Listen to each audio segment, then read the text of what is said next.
Gilbert, good to see you again. I always appreciate you making yourself available, and we set this up just a few days ago. And let me start off with congratulations on your new book. Well, I'm very, very happy with this newly hatched book. It took a great deal of effort, frankly, to put this together, and I'm pleased with the result. And it is in two formats. First, a week ago, the paperback edition appeared on all of Amazon's websites across the globe, and this is not an abstract consideration. One of my first orders came from Japan, another order came from Australia, not to mention, of course, the States is obvious, Britain and English speaking countries are obvious. But these remote locations already have placed orders or received the book, which is a great pleasure because the issues are global. The interests of the whole world are in what is taking place now in and around Ukraine. So it's logical that this would be topical. There, the achievement here was to cull the writings that I do several times a week to try to reduce duplication because necessarily you cover the same track when you are writing about events before, during, and after them, and to give a very important introduction and forward to this to prepare the reader for what they're about to see and what they're not going to see. I'll say right up front, what they will not find here is a comprehensive history of the Russia-Ukraine war. That's something that there are dozens and dozens of historians and political scientists who will be doing that for forever, and the public, the audience can choose among them. And what I've done is something that they do not do, because they weren't in Russia and I was. This book in particular covers a period. This is 2022, 2023, when virtually all foreign journalists left Russia. Some of them weren't there anyway because the Russia-Ukraine war started only a few months after the COVID epidemic ended, and during the epidemic, there were relatively few foreign journalists anywhere outside their home base. So that was how we went into the war. And during the war, of course, the Russians stopped issuing visas. And so visas for all purposes, business visas, visas for journalists, visas for anyone, except humanitarian visas. And my visas fall in that category because I have a Russian wife. And those who were in close family relations were issued visas by the Russians. So I got into Russia and I wrote about what I saw. And this book is about how the Russian society fared during the war. Nobody else was paying much attention to it. Certainly, Western newspapers and electronic media were not interested in conveying to their publics anything that they might know because Russia was taboo. Russia was supposed to be isolated. Russia was supposed to be collapsing.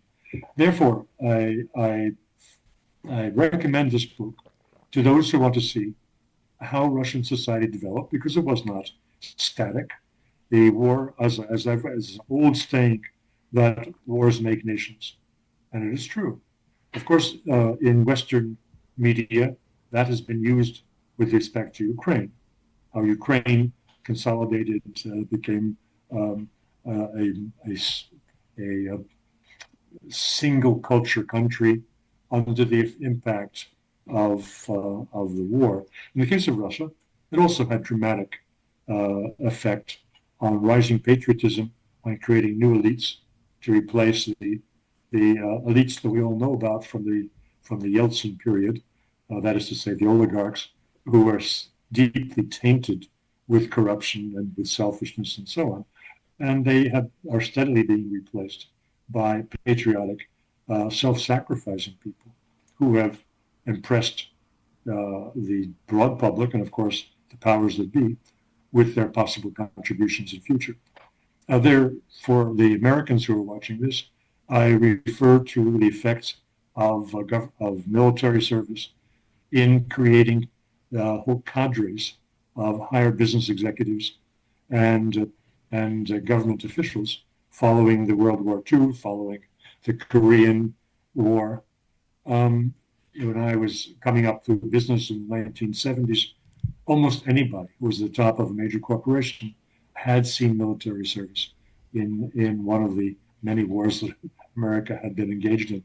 So Russian society has been shaped also by the pressures and the opportunities for upward movement that come out of wars. And this is something I describe. Well, of course, of greater interest, I think, to the general public is consumer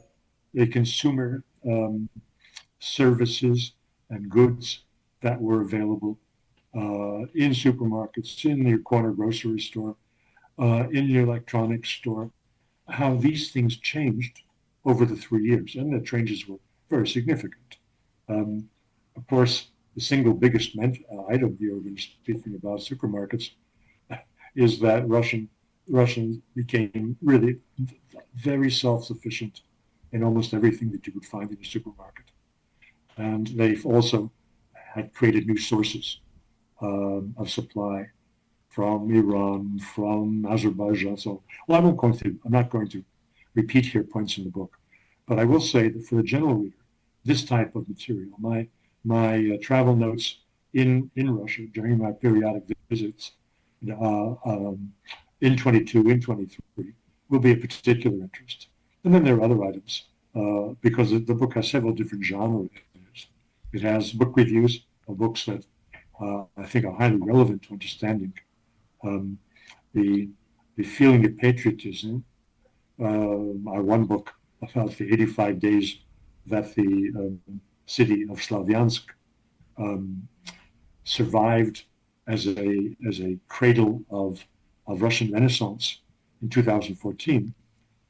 This was the Russia's Alamo, to liken it to historical events that would be known to Americans at least, standing up against vastly superior forces and ultimately losing, but creating a kind of a landmark kind of tradition that Russians would return to in 22 and 23 when an actual war took place with participation of the Russian Federation. So there are books, there are some very important documentary films, which most of the audience, most of the readership of this book will not know about, but should know about. So as I say, there are a number of genres, not a single one. I hope, as I say in the introduction, there's material here that not everyone will be interested in, and my recommendation is to skim and to go to what you find is of particular interest to you in the general subject matter of the Russian-Ukraine war. It's 772 pages of rather condensed print typeface, and of large format book, 7 by 10 inch book instead of the usual 6 by 9. So there are 280,000 words here. I do not recommend to anyone other than scholars who are keen to do a book review to try to sit down and take on this book in one sitting or two sittings. I myself, in editing it, took a week to get through 280,000 words with some comfort. But there is material here. And I'll answer the question, why republish and present here material that otherwise was available on my internet sites? Well, internet sites are here today and gone tomorrow. I expect that this book will find a readership, not just next week and next year, but for a good long time. And I say that not idly, but with good reason from my experience. I am still selling comfortably books which I published in 2010, like my analysis of the great writers or authors of roadmaps to the future after the United States was looking for the next big thing having slain the communists in Russia by their own thinking. Of course, not in fact, but that's how they imagined it. In any case, the books that go back to 2010, also collections of essays, are still selling, and with good reason, because they have a lot of relevance. And so I believe this book will find readers, not just among scholars, for several decades. What I think it's easier. The last comment I'll make to help people understand what this is. It is a primary source. It is not a secondary source. Secondary sources are based on materials like this primary source. Otherwise, primary sources are autobiographies or similar material. This is personal journalism, and I position myself as a chronicler. I am a historian by training, and in Russian history, there are figures who are very well known to the broad public who were chroniclers. Pimen is the one case in point, the one man who wrote about, he's a monk, who wrote about what the Russians call the time of troubles in the early 17th century, which led to the installation of the Romanov dynasty. He was recording what he saw around him, and that is what I am doing in this book, recording what I saw around myself, and I hope people will find it to be of value. And for people, excuse me, we didn't say the title of the book, so would you like to share the name of the book? Oh yes, please. It is War Diaries, with Volume 1, because there's going to be a Volume 2, and I hope that will be the end of it. Volume 2, I expect, will come out at the end of this year, assuming that the war winds down one way or another, although how it will wind down is still a matter of great conjecture. So War Diaries, the Russia-Ukraine War 2022-2023, this Volume 2 is intended to be 24-25. This episode is brought to you by Vaulted, launched by McIlvaney Financial Group. The simplest and most affordable way to own physical gold and silver. Physical gold is the only asset outside of the control of the government and banking system. They can print dollars, but they can't print gold. Click on the promo link in the show notes or go to vaulted.blbvux.net/coffeeandamike. And so, for people that are listening on the audio, I've just put up an image of the cover page for Gilbert's new book. And where can people find it? Yeah, it's available globally from Amazon. People like their little bookshops. I understand that, but so I hope they'll bear with me. As an author and self-published person, I am very satisfied with Amazon. Even if I don't like the owner, Mr. Bezos. These are unrelated issues. What he has created is brilliant. For authors, I have experience both with publishers who look like traditional publishers, though actually they're also just typographies of printing houses, and who pretend to give you full service and promotion and the rest of it, for your money, of course. And who keep almost all the royalties to themselves. Thank you very much. Amazon is a generous partner with the authors who publish on them. And so I am also, they give the author instantaneous information about sales and where the sales take place. This is invaluable for properly positioning and promoting your book to audiences who are interested in it. So my experience with them has been very good. My experience with other means of publishing, like my memoirs, physically the books look wonderful. I was very pleased with them. But as an author who would like to be reimbursed for my expenses and possibly make a cent or two on my intellectual efforts, I find these alternative ways of publishing to be considerably less attractive. So I hope that the potential but the audience will bear with me and understand why I've chosen to market this book exclusively through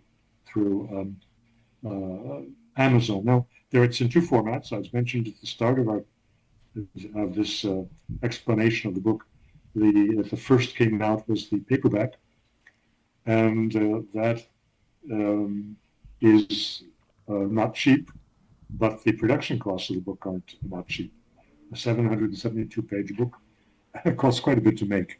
So the retail price in the U.S. is $36 for that book. Now I'm happy to say a more democratically priced solution is also available. For $10, you can get the ebook, also on the Amazon website. And starting June 4th, which is the proper launch date of the ebook, it will be instantaneously available for download from the various Amazon websites. And I mentioned various because they're all over the globe.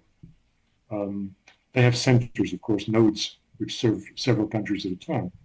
But here in Europe, almost every country has an Amazon website. Of course, the States, Canada, South America, Brazil, Mexico, in the Far East, Australia, and Japan.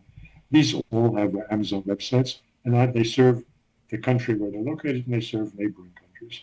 So for the standpoint of the audience, this is readily accessible, and they ship very quickly. So that is my recommendation. Well, again, congratulations on that. When you look at the completed book now, and it's been released, and you're starting in 2022, and where we're at, especially the events that unfolded over the weekend, what were your thoughts with seeing this drone attack? And it's unbelievable where we're living, the times we're in, because I'm reading this stuff yesterday morning, and I don't know, Gilbert, like, it's just, you're like, okay, was it this damaging? Was it not damaging? Depends on who you read. And, what will the response be from it? So what were your thoughts yesterday? My thoughts are the same that you'll find expressed in the foreword to the book, that this war has had many turning points. And the people like myself who have been on interview programs and who have written essays have been proven wrong, consistently wrong, because no one could participate in the escalations that have changed the nature of the war periodically, or the dramatic events that occurred this past weekend, which you're alluding to. And they open up complete change of perspective of what happens next. So in this, I think it is an essential point of the book that we have been proven wrong, not because we're stupid, but because events have changed in an unforeseeable way. And by the events, I mean the level of U.S. and NATO participation in the war, which changed the war from what was initially a special military operation, meaning a certain cleanup or regime change plan that Mr. Putin and his colleagues had to justify their military entry into Ukraine, to a full-blown proxy war between Russia and the collective West. That was unforeseeable. Also, the level of offensive weapons, of deadly weapons that the West gave to Ukraine after forswearing it at this point and at that point, changed the Russian approach to the war. As I have said repeatedly, in order for Russian Federation to be safe from attack from Ukraine, they have to push Ukraine back the distance that the latest weapon systems give them to attack Russia. As Mr. Medvedev said the other day, we soon will have to push Ukraine back to the Polish border because if we are to be safe from weapons that are put on the ground or in the air in what remains of Ukraine. So these things weren't foreseeable. Now, as to what's going to happen next from this weekend, there is, as you say, uncertainty about the extent of damage that was carried out by the drones on Russian planes in the various air bases, from Murmansk in the north to the Moscow central Russian region, all the way out to Irkutsk, 5,500 kilometers east of the Ukraine border. How many of the nuclear capable big bombers were actually destroyed? Well, some people the Ukrainians were saying initially that they had destroyed 1/3 of the Russian fleet of these strategic bombers, and that 40 planes worth $7 billion had been destroyed. Latest indications, unofficially coming out of Russia, because the Ministry of Defense says nothing, but unofficially, it's believed that maybe 5 of these bombers were actually damaged. A few of them were destroyed. But the issue, of course, is bigger than the dollar value on how many planes were destroyed, and whether it is just a tiny fraction of the Russian fleet that is part of their nuclear triad, which was destroyed, or a more significant number of planes. The issue is much bigger than that. And it has to do with possible involvement, or likely involvement, of the United States intelligence, the CIA, of MI6, in helping the Ukrainians to prepare for this attack 18 months ago when the work began. The good thing to come out of this event is that it took them 18 months to prepare this attack. So it is virtually excluded that anything similar can be done now by the Ukrainians for as long as this war goes on. That doesn't mean that something different that is devastating cannot be done by the Ukrainians. But this type of attack on air bases we can exclude for the future. Nonetheless, it puts into question much bigger issues than just Ukraine. The people have asked, why were all these Russian planes sitting like sitting ducks out on the airstrips, exposed to possible attack? Well, they were there because that is the condition of the New START arms limitation treaty that both the United States and Russia still honor, though the Russians suspended participation in it. And so the planes were there. And the next question is, how did these drones get into Russia? Why were because they all seemed to have passed Russian customs border points, being carried in semi-trailers. So why did the Russian customs officials not stop them? But I have traveled repeatedly across the border from Estonia into the Russian Federation, and our bus was almost taken apart by Russian border guards looking for Lord knows what in the engine case. Well, how did these semi-trailers get across the border with no one stopping them anywhere? With more than one border crossing. And if any one border crossing had stopped and discovered them, they all would have been discovered. So there are unanswered questions. Was it, were these border posts bought off? Were they traitors? It's possible. There's a lot of corruption in these underpaid positions. How about the drivers? Did they know what they were carrying? Of course they'll say they didn't know. But what is the truth? Several have been arrested. And I imagine that their interrogation will be more intense than just a verbal interrogation to get to the bottom of what was going on.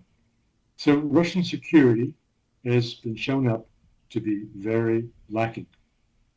And that is a big problem for Mr. Putin. The bigger problem is the loss of prestige and humiliation. that this entailed, and how whether or not Mr. Putin can resist the surely growing calls of patriots to do something serious about Ukraine. By which I mean to do what he said he would do 3 years ago, when they challenge strategic interests, strategic defenses of the Russian Federation, namely to destroy decision-making centers. Well, that means the Ukrainian government. Can the Russians do that? Of course they can. They have the Oreshnik. It's not nuclear. They could, with surgical precision, wipe out the Ukrainian government from one day to the next. Will they do that? Look, I just will introduce here an observation. You know that I have been interviewed weekly on Judge Napolitano's program. That has, in recent weeks, every program has been translated into Russian, not just translated, voiceover and synchronized lips. This is the latest development, AI re-engineered interviews in Russian. And I look at, first there were just a few thousand viewers of that. Now there are 50,000, 60,000 Russians who are viewing these interviews. And I look at the comments, several hundred comments. And I can tell you they're very violent. They're very xenophobic. They're very condescending to the West. And so there are a great many Russians who are outraged by how the West has been abusing Russia and who are shocked at the, shall we say, timidity or lack of force of their president in responding. I personally see it as very difficult for Mr. Putin to remain in office if he doesn't do something serious now. Yeah, and are you surprised that he's held back for as long as this has been going on? Because, I mean, do you feel like he's been holding back? Oh, of course he's been holding back. The question is, was he justified? Because if he did something dramatic, if the retaliations could be charged with being disproportionate, then we could well be moving closer and faster to World War III.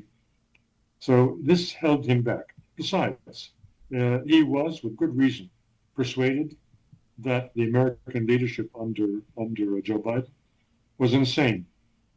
That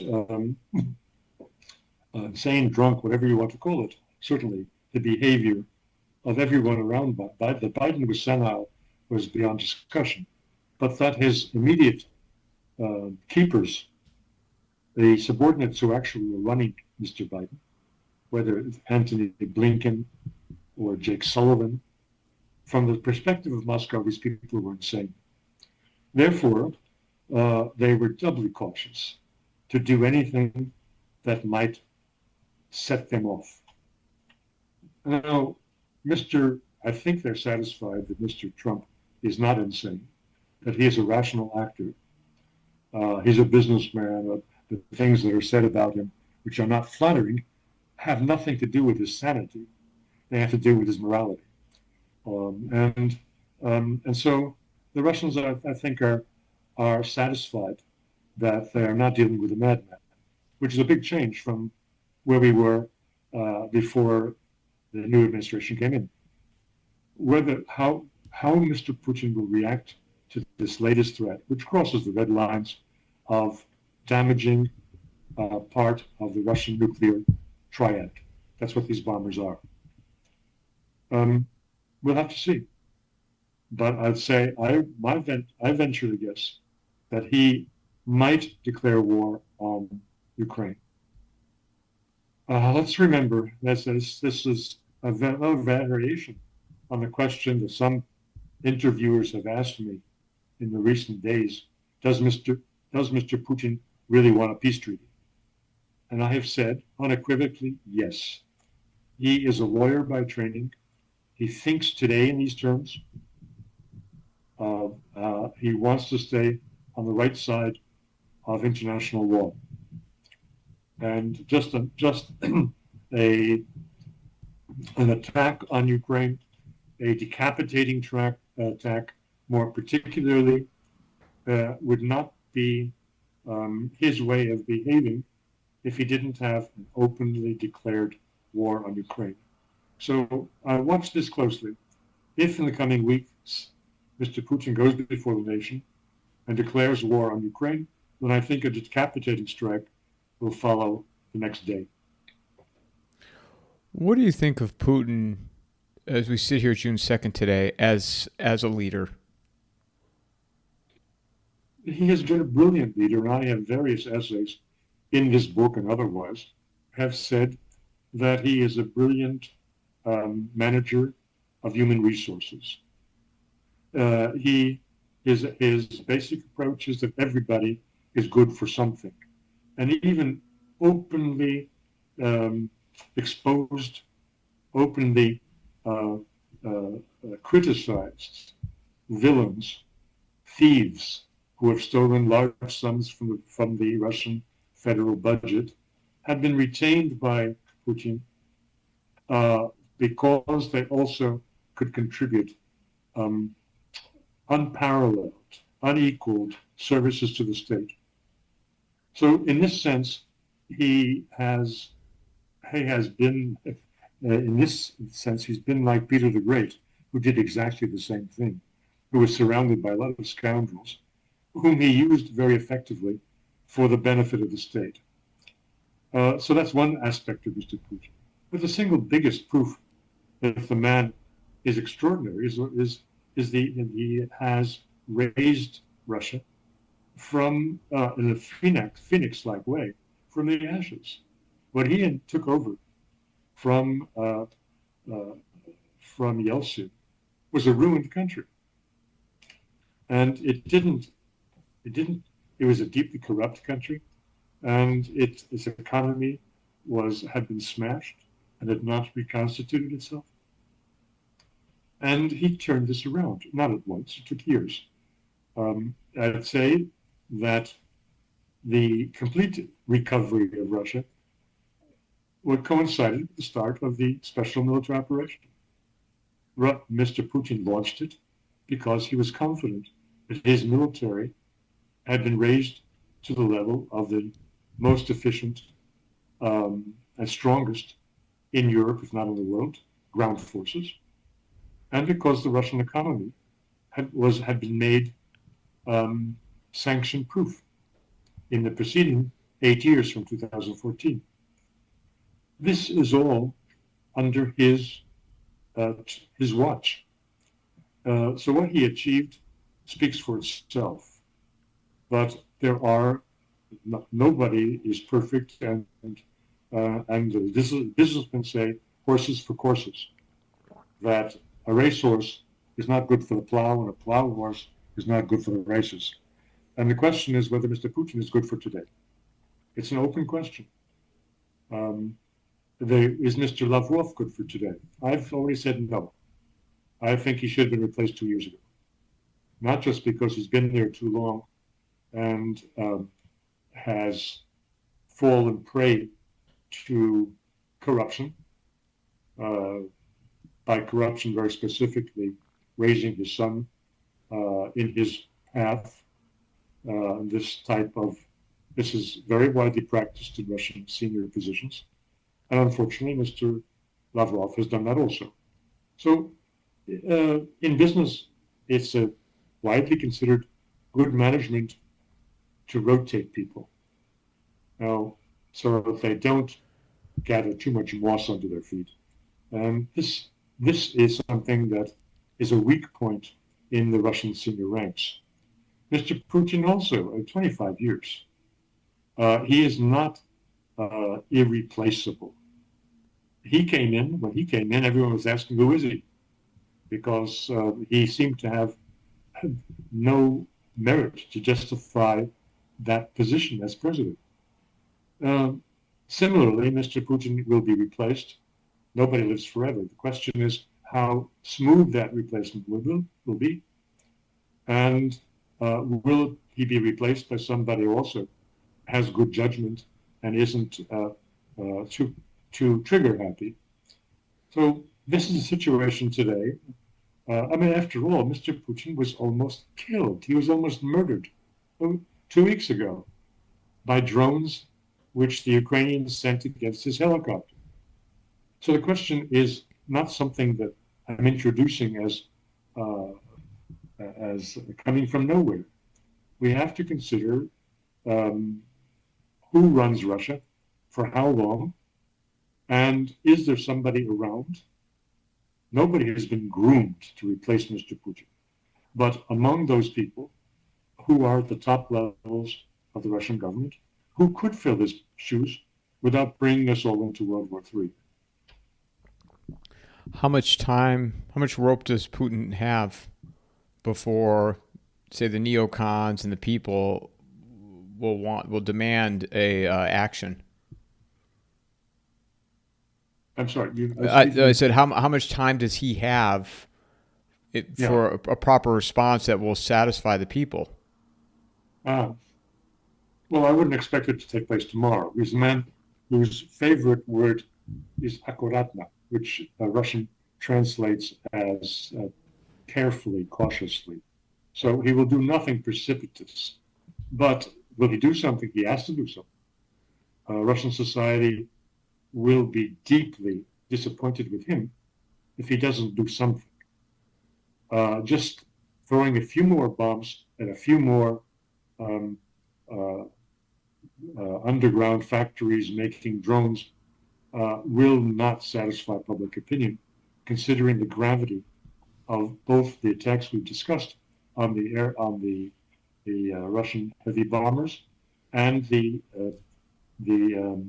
terrorist attack, which we haven't discussed, also this past weekend, where the Ukrainians blew up a railway in Kursk and blew up an automobile bridge in a neighboring region just to the north of Kursk, Bryansk, whereby the bridge collapsed on trains passing below and killed outright 7 people on the train, injured 100, and sent 40 to hospital. Russian society is still reeling under this. Just imagine, this is within the Russian Federation. Of course, it's nearby. It's across the border from Ukraine. Nonetheless, this is an attack on civilians, which caused deaths, and was attacking the transport infrastructure, which is vulnerable. You cannot have guards riding over every bridge in the country. And so the only way you can stop that is by stopping the people who are sending these saboteurs into Russia, which means destroying the Ukrainian government at a blow. That's the only thing that can stop this.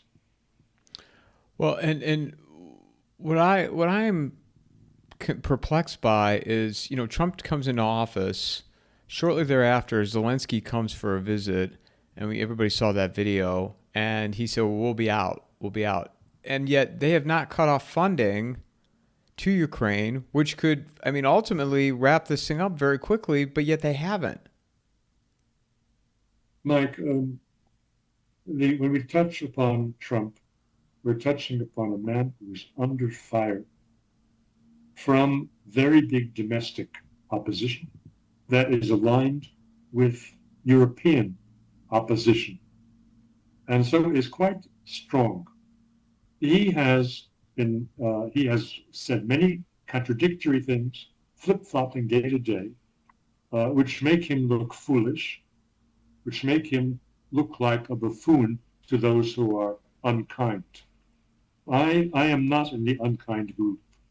I believe that this is all tactical to keep at bay his enemies, to persuade them that, the fellow really listens to the last person who spoke to him.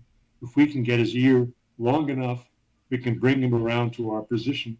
And for this reason, they don't stab him in the back, which they otherwise would do. If they were confident, or if they were certain that he is in the enemy camp and could not be brought around, then they will be going after him with their daggers. So this explains a lot of the peculiar behavior of Mr. Trump, including what you were just alluding to. He has effectively kept the Europeans out of all the negotiations. We don't hear a word anymore about the coalition of the willing putting boots on the ground in Ukraine. Dead. Why is it dead? Because Mr. Trump has kept them at arm's length from the Russian-Ukrainian negotiations. Why has he not stopped the flow of money and the weapons that were appropriated by Biden? If he did that, then he would be seen to favor the Russians, and his enemies will all gang up.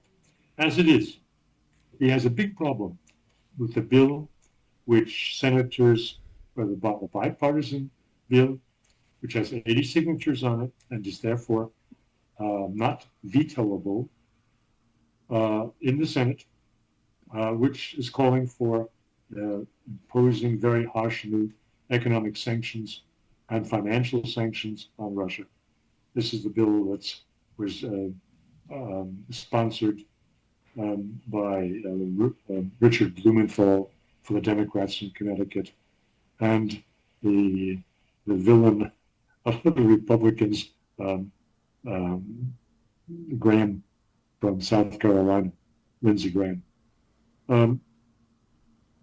I expect that bill will be passed in Congress, and at that point, Mr. Trump can put lipstick on the pig, can claim that he has no objection to that new sanctions because the Russians have behaved badly, and these sanctions will help to temper the Russians and to bring them closer to peace.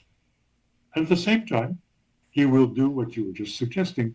He will cut off all financial and military aid to Ukraine and reconnaissance aid to Ukraine, saying that will also temper them and make them more amenable to compromise and reaching a peace settlement, and he will walk away from Ukraine. That is how I see this end game of the United States leaving, the Europeans left with chaos and disaster, and the Ukraine probably having a coup d'état to remove Mr. Zelensky and to put in charge somebody who could negotiate an end to the war with the Russians.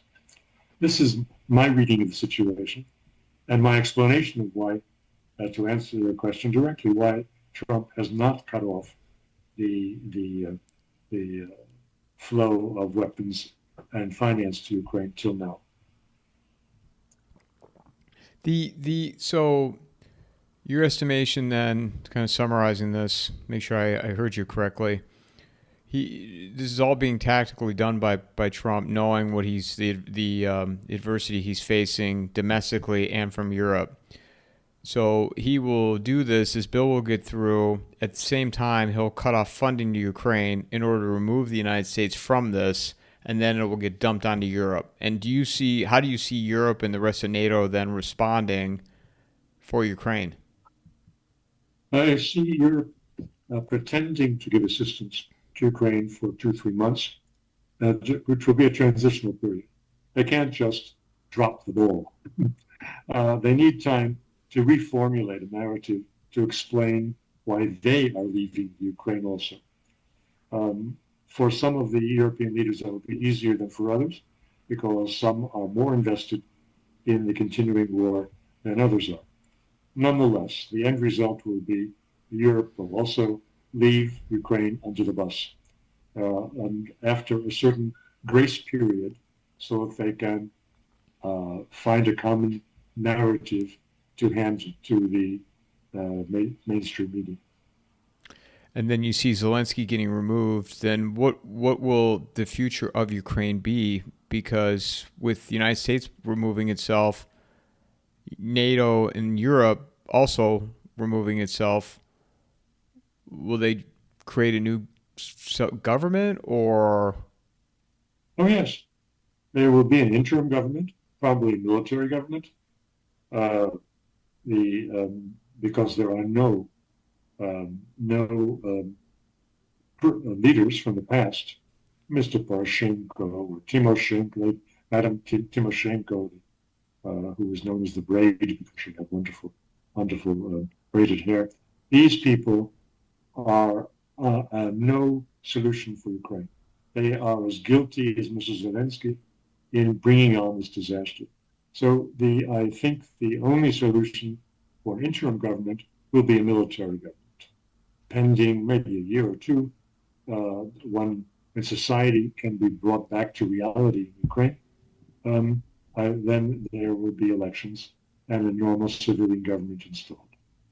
Who would be overseeing? This is how I see it. Would Putin and Russia be participating in this restructure to make sure that what has occurred over the last several years now never happens again? Well, I think the prudent thing would be for there to be a group of nations to oversee this transition in Ukraine, and not just Russia. If Russia took that on singly, it would face tremendous resistance.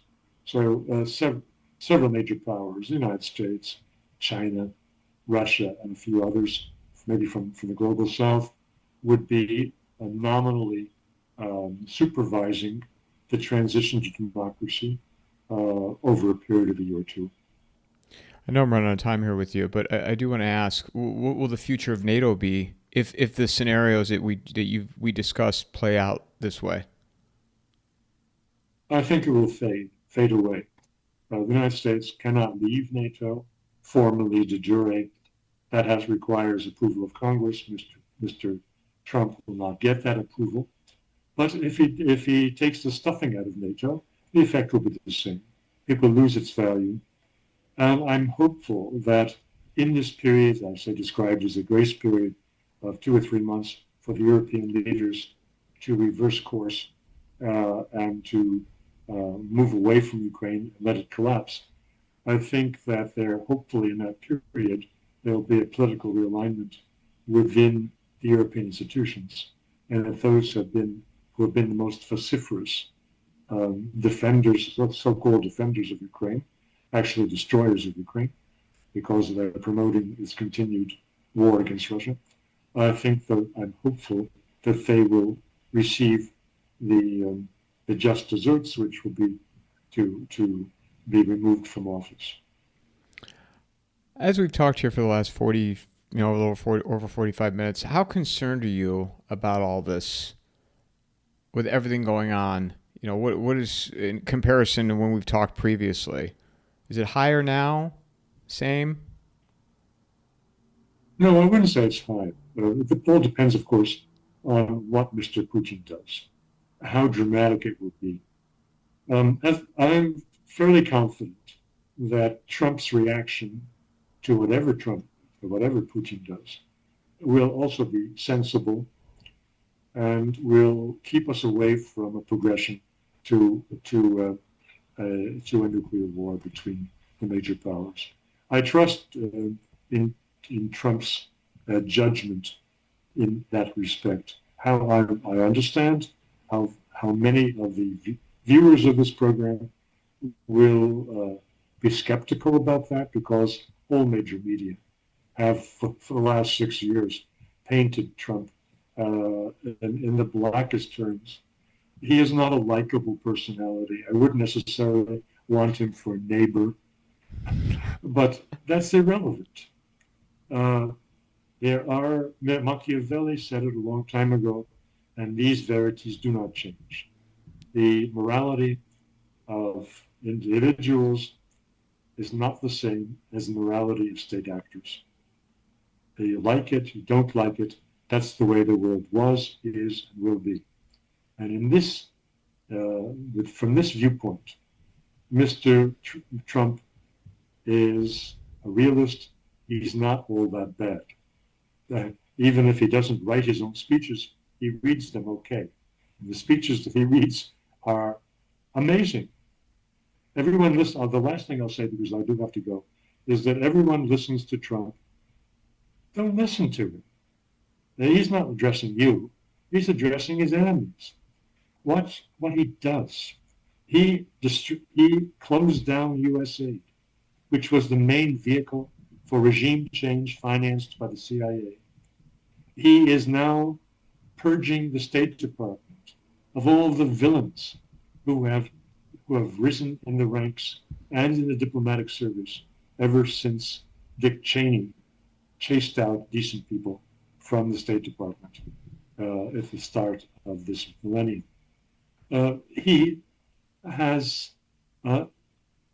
made a speech in Saudi Arabia denouncing the whole fiction of America's spreading democracy through its wars. The speech he didn't write, obviously, but he read it, and he knew what he was reading. So the man, I say, look at what he's doing, what he has done. He didn't make any speeches about closing down U.S. aid. In fact, you'd hardly know that he was involved. It was all Elon Musk who was saving government money. Don't believe that for a minute. That was a political move which was agreed between Trump and Musk. It was sold as a money-saving venture. The hell it was. It was all about dumping 40,000 neocons out on the street. And I say bravo to him, and I say please trust that not every U.S. President is a villain. Where could people find you, Gilbert? Right. Where could people find you? Your Substack? Yeah, Substack. Gilbert Doctorow. No, it's just one word. My first name and last name. .substack.com. And you can find me in the search box in Amazon.com.